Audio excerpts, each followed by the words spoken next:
Alright guys, coming to you from the future.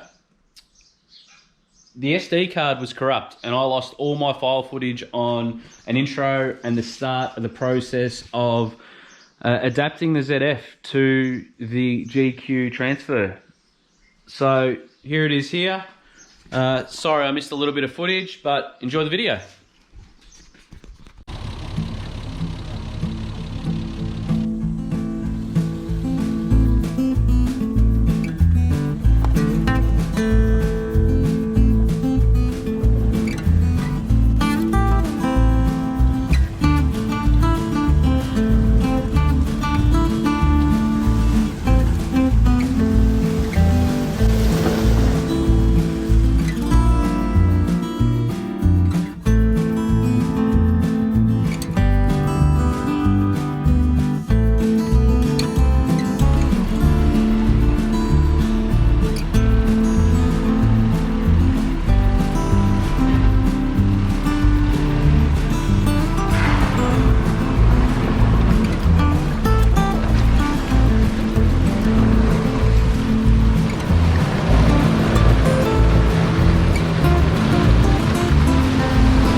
Alrighty, so I got the transfer case standing on its end.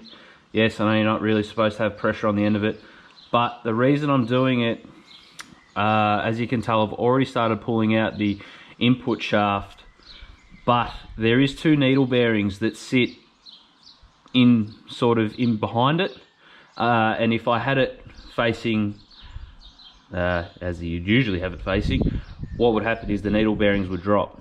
So if you pull out this now,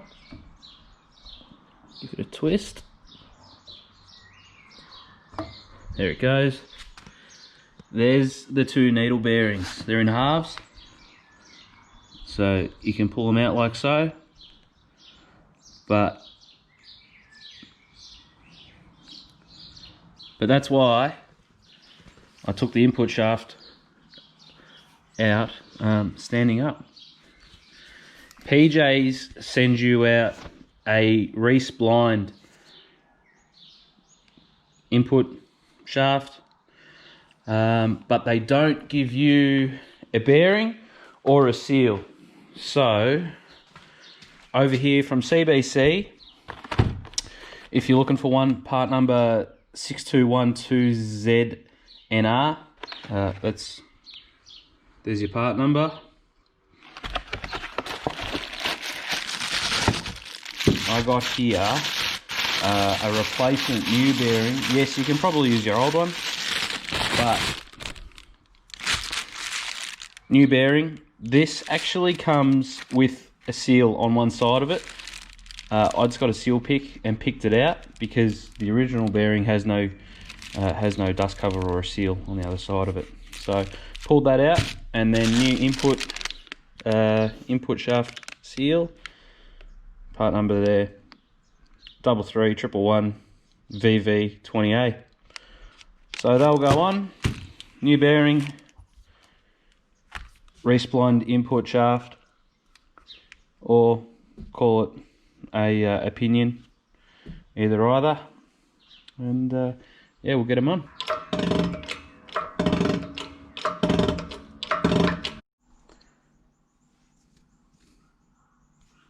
Alrighty, old one, new one, circlips back on. Take it over here, and hopefully we can do this with one hand. We'll see how we go.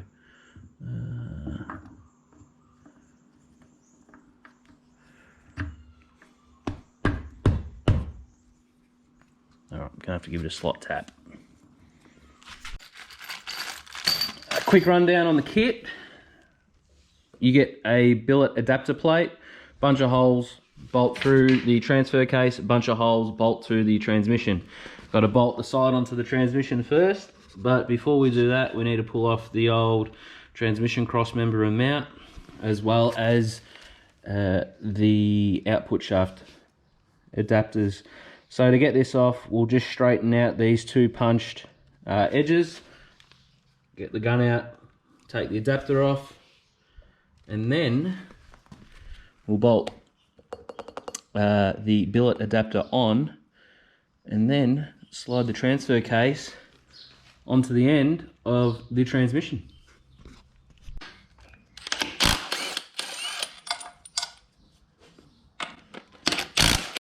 Alrighty, so I finally got that off. Now I'm just going to cut this nub off. I've measured it with the vernier. This is too deep and it'll impede on the transfer case. So I'll cut it off and then put the adapter plate on. The PJ's kit has 2 bolt holes down here and a third up there, which lines up with that hole and these 2 here. I'm going to have to drill them out and tap them. They're M10 by 1.5 for those playing at home.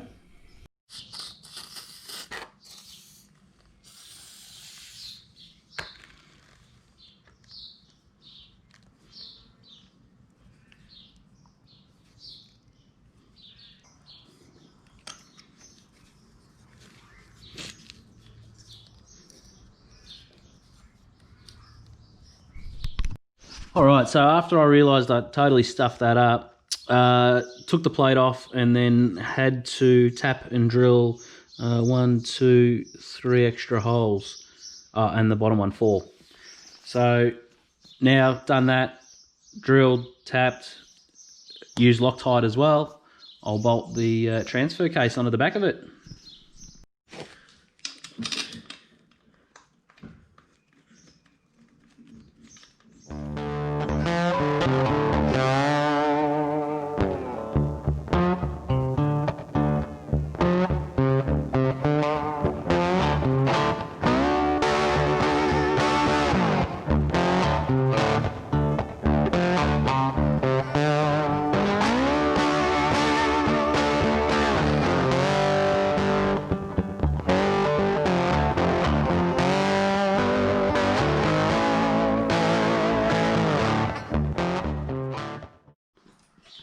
Alrighty, there it is. I don't know if we're going to be able to get the car up high enough to slide this thing under. I really should have bought the better trans jack, eh? Or at least cut and shut the lower section of it, because it's just too freaking high. But that'll be on the next episode, I think. We'll get the car in here and slap it in. I really don't know how long this episode's going to be, but hopefully it's a couple of minutes long for you.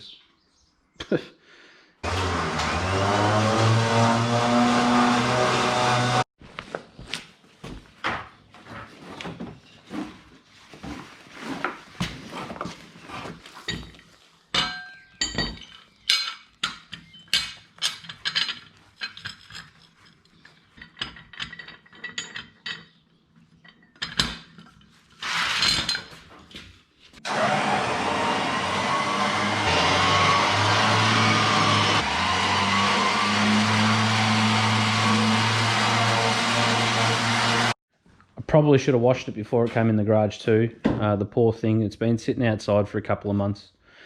So now we've got everything else done. It's in here, and it won't be coming out until probably it runs. We'll see how we go on the next episode. That is going to be going up under the floor. I've left the shifter actually on the box. I will be making up a mount, but I want to retain the stock position. I'd like to retain the stock position where it comes up through the floor. Sorry if it's a bit dark in here. Alrighty, there it is, guys. Car's in. I still haven't painted the harmonic balancer, but that's okay. We'll get that done.